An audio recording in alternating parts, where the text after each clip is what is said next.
Hey guys, wanna know how to delete empty spaces that appears on your timeline while editing?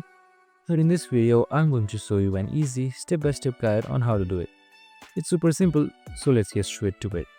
Now first up, I have my wonderful Filmora right here. Now let's say on my timeline, I got this empty spaces right here. Now you can delete it easily just by pressing on this cross icon right here. This will delete a single click. Now what else you can do is right click on this empty space right here and then simply select delete. This will also delete only a single section. Now if you want to delete the entire section, you don't have to manually delete everything just like this. What you can do is just simply click on one of these blank space, right click on it and then select report delete. And there you have it. You can also use a shortcut known as shift plus delete. And there you have it. The blank spaces has been deleted easily.